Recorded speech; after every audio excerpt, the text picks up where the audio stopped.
औषधि केंद्र की दवाओं से लोगों ने बचाए 9,000 करोड़ रुपए। जन औषधि दिवस समारोह में वीडियो कॉन्फ्रेंसिंग से हुए शामिल।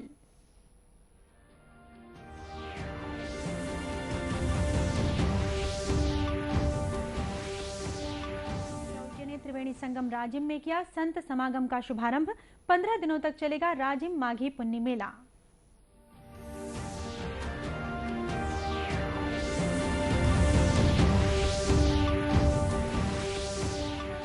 गुलाल से बचाने के लिए बलरामपुर की महिलाएं बना रही हर्बल गुलाल, आत्मनिर्भरता की ओर बढ़ा रही कदम।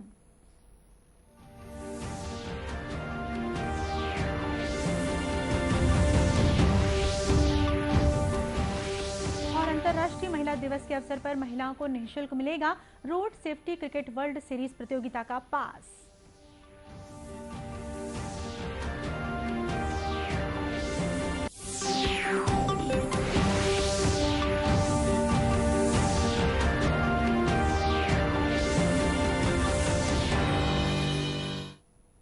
नमस्कार, आप देख रहे हैं दूरदर्शन समाचार। मैं हूं शीतला शुक्ला। अब समाचार विस्तार से। प्रधानमंत्री नरेंद्र मोदी ने लोगों से जन औषधि केंद्रों की दवाओं का उपयोग करने का आग्रह करते हुए कहा कि इन केंद्रों के जरिए लोगों ने 9,000 करोड़ रुपए की बचत की है। प्रधानमंत्री ने जन औषधि दिवस समारोह को वीडियो कॉन्फ्रेंस के जरिए संबोधित करते हुए कहा कि इस योजना से गरीबों को दवाओं की ज्यादा कीमतों से बड़ी राहत मिली है। इनके माध्यम से गरीब और मध्यम वर्ग के परिवारों को हर साल 3600 करोड़ रुपए की बचत हो रही है। प्रधानमंत्री ने कहा कि इससे न सिर्फ लोगों को इलाज कराने में मदद मिली है, बल्कि इससे नौजवानों के लिए रोजगार के अवसर भी पैदा हुए हैं। उन्होंने कहा कि देश भर में 1000 से अधिक जन औषधि केंद्र महिलाओं द्वारा संचालित किए जा रहे हैं।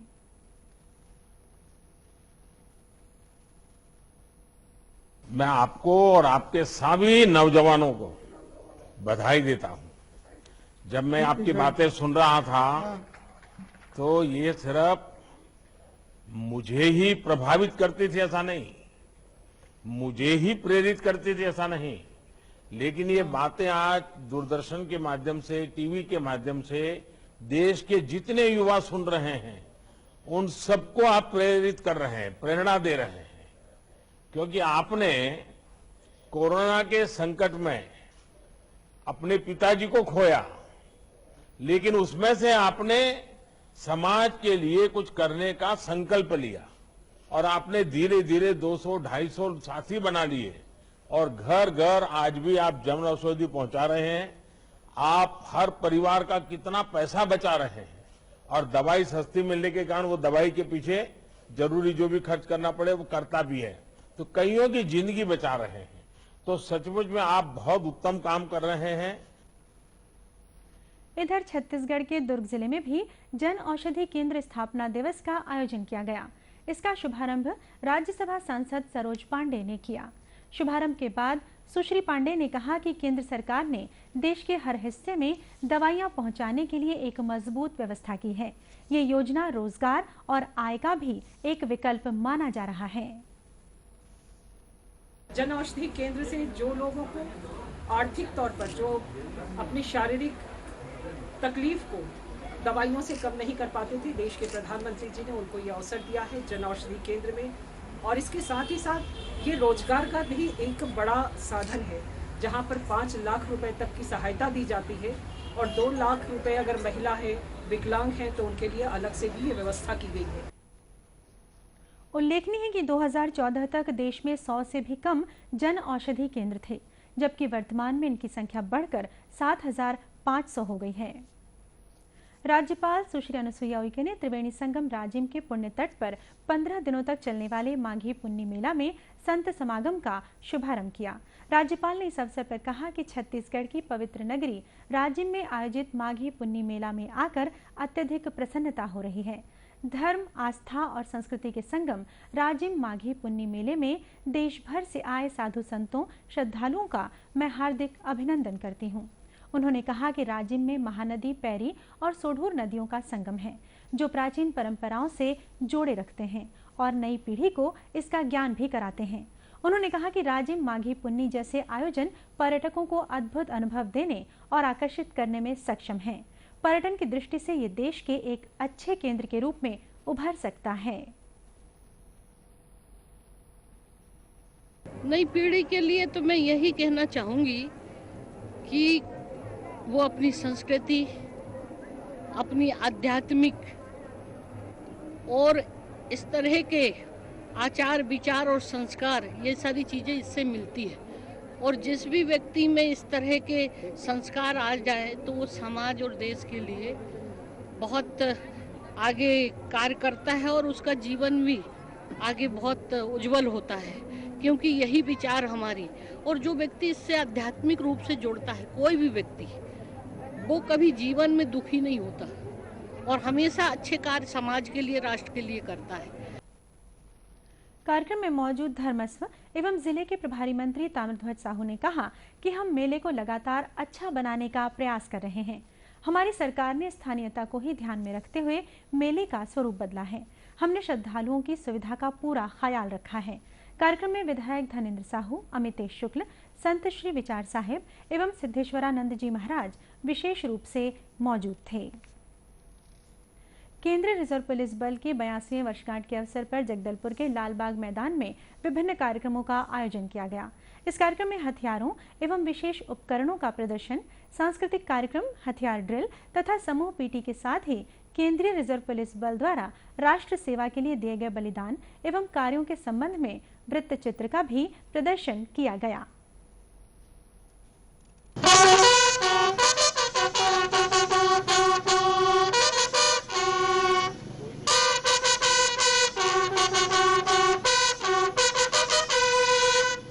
हैंडलिंग कर रही थी, खोल ट्राई कर रही थी।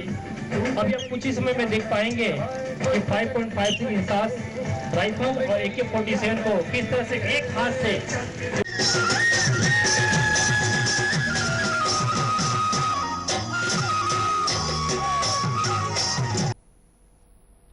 कार्यक्रम का आयोजन जगदलपुर रेंज के पुलिस उप महानिरीक्षक राजीव रॉय द्वारा छत्तीसगढ़ सेक्टर CRPF के पुलिस महानिरीक्षक प्रकाश डी के मार्गदर्शन में किया गया। कार्यक्रम के मुख्य अतिथि बस्तर IG P सुंदरराज तथा पुलिस अधीक्षक दीपक झा रहे। कार्यक्रम में फरसगांव के शहीद शिवलाल नेताम के परिजनों का सम्मान किया गया। कार्यक्रम में बड़ी संख्या में पुलिस तथा प्रशासन के अधिकारी एवं गणमान्य नागरिक भी शामिल हुए। रासायनिक रंग और गुलाल से बचाने के लिए बलरामपुर जिले में महिला समूह द्वारा हर्बल गुलाल तैयार किया जा रहा है। जिला मुख्यालय के जाबर कृषि केंद्र में जिले के 13 गांव की महिलाओं को हर्बल गुलाल बनाने का प्रशिक्षण दिया जा रहा है। इससे महिलाएं आत्मनिर्भर तो बन ही रही हैं, साथ ही लोगों को रासायनिक रंग गुलाल से भी बचा रही हैं। समूह की महिलाओं ने बताया कि रोजगार नहीं होने के बाद जब उन्हें हर्बल गुलाल बनाने की योजना का पता चला, तब वे इससे जुड़ने लगी और आज एक एक कर 13 गांव की महिलाएं इस काम में लगी हुई हैं। कृषि वैज्ञानिक केंद्र बलरामपुर से प्रशिक्षण मिला और हम लोग हर्बल गुलाब बनाने के लिए सीखे। अभी हम लोग जो हमारी गरीबी है, जो हमारी समस्या है सर, उसके लिए हम जो बना करके बेच रहे हैं और उसे हम लोगों के लिए आर्थिक सहायता मिलेगी। कृषि वैज्ञानिक डॉक्टर गौतम ने बताया कि रसायन युक्त रंग गुलाल हमारे शरीर के लिए हानिकारक होते हैं। इससे महिलाओं को हर्बल गुलाल बनाने का प्रशिक्षण दिया गया। महिलाओं द्वारा पालक, चुकंदर, सिंदूर तथा अन्य चीजों से अलग अलग प्रकार का गुलाल तैयार किया गया है। सभी लोग कलर खेलते हैं, गुलाल लगाते हैं, अबीर लगाते हैं। उन सब चीज़ों को देखते हुए हमने एक ये पहल की है। इस पहल पर हमारा सबसे ज़्यादा फोकस हमारे पूरे समाज पर है। इन जितने भी होली के समय जो कलर खेले जाते हैं, मैक्सिमम कलर जो है केमिकल से बनते हैं। वो हमारी त्वचा को और हमारे शरीर को किसी न किसी माध्यम से नुकसान पहुंचाते हैं। जिला पंचायत CEO तुलिका प्रजापति ने बताया कि हर्बल गुलाल बनाकर महिलाओं की आर्थिक स्थिति सुधर रही है, साथ ही वे आत्मनिर्भर भी बन रही हैं। हर्बल गुलाल किस तरीके से बनाया जाता है, क्योंकि अभी होली का भी समय आ रहा है और गुलाल की डिमांड भी होती है, तो उसको देखते हुए उन्होंने इस चीज़ का प्रशिक्षण लिया है और अच्छा उन्होंने उत्पाद तैयार किया है। पूरा हर्बल है, फूड मटेरियल और फूड मटेरियल के ही रंगों से तैयार किया गया गुलाल है, जिससे कि कोई केमिकल को यूज़ नहीं किया गया है और उससे स्किन में या किसी प्रकार की कोई प्रॉब्लम नहीं होगी। तो इस तरीके से बहुत अच्छा और हर्बल उन्होंने तैयार किया है। बताया गया है कि बलरामपुर की ये महिलाएं अब अपने उत्पाद की बिक्री राजधानी रायपुर समेत प्रदेश के अन्य बड़े जिलों में भी करने की तैयारी में हैं। महात्मा गांधी राष्ट्रीय रोजगार गारंटी योजना ग्रामीणों की रोजगार संबंधित दिक्कतों को दूर करने में सहायक साबित हो रही है। लॉकडाउन के दौरान इससे हजारों लोग लाभान्वित हुए थे। वर्तमान में भी ऐसा ही नजारा देखने को मिल रहा है।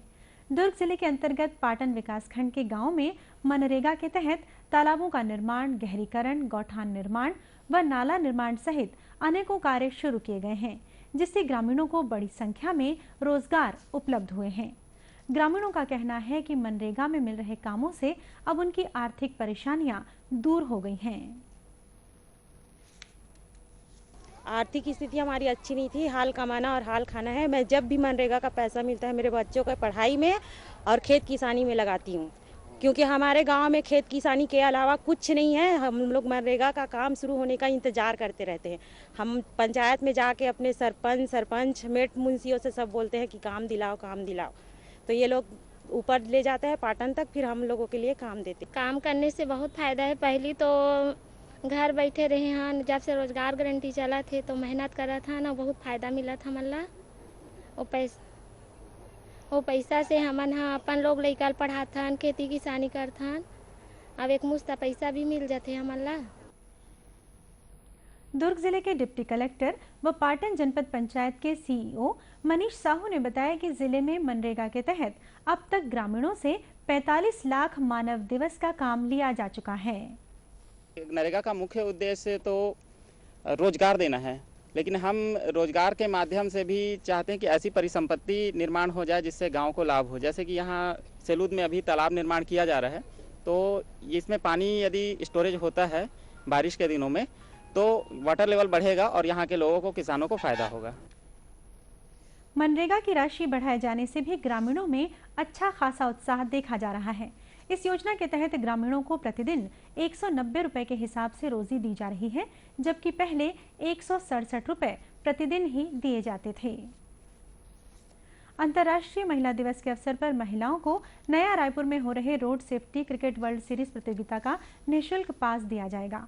मुख्यमंत्री भूपेश बघेल ने महिला दिवस के एक दिन पहले इसकी घोषणा की। उन्होंने जिला प्रशासन को इसके लिए आवश्यक कार्रवाई के निर्देश दिए हैं।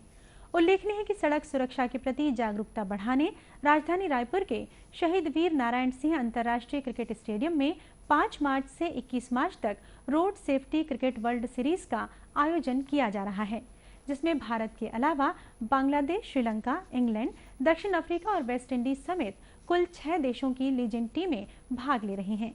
सीरीज का पहला सेमीफाइनल 17 मार्च और दूसरा 19 मार्च को खेला जाएगा। फाइनल मैच 21 मार्च को होगा। और अब अंत में मुख्य समाचार एक बार फिर। प्रधानमंत्री ने कहा, जन औषधि केंद्र की दवाओं से लोगों ने बचाए 9,000 करोड़ रुपए। जन औषधि दिवस समारोह में वीडियो कॉन्फ्रेंसिंग से हुए शामिल।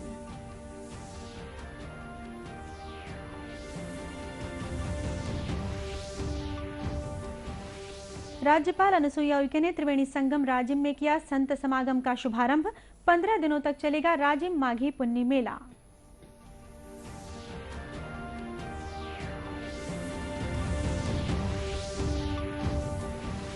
रासायनिक रंग और गुलाल से बचाने के लिए बलरामपुर की महिलाएं बना रही हर्बल गुलाल। आत्मनिर्भरता की ओर बढ़ा रही कदम।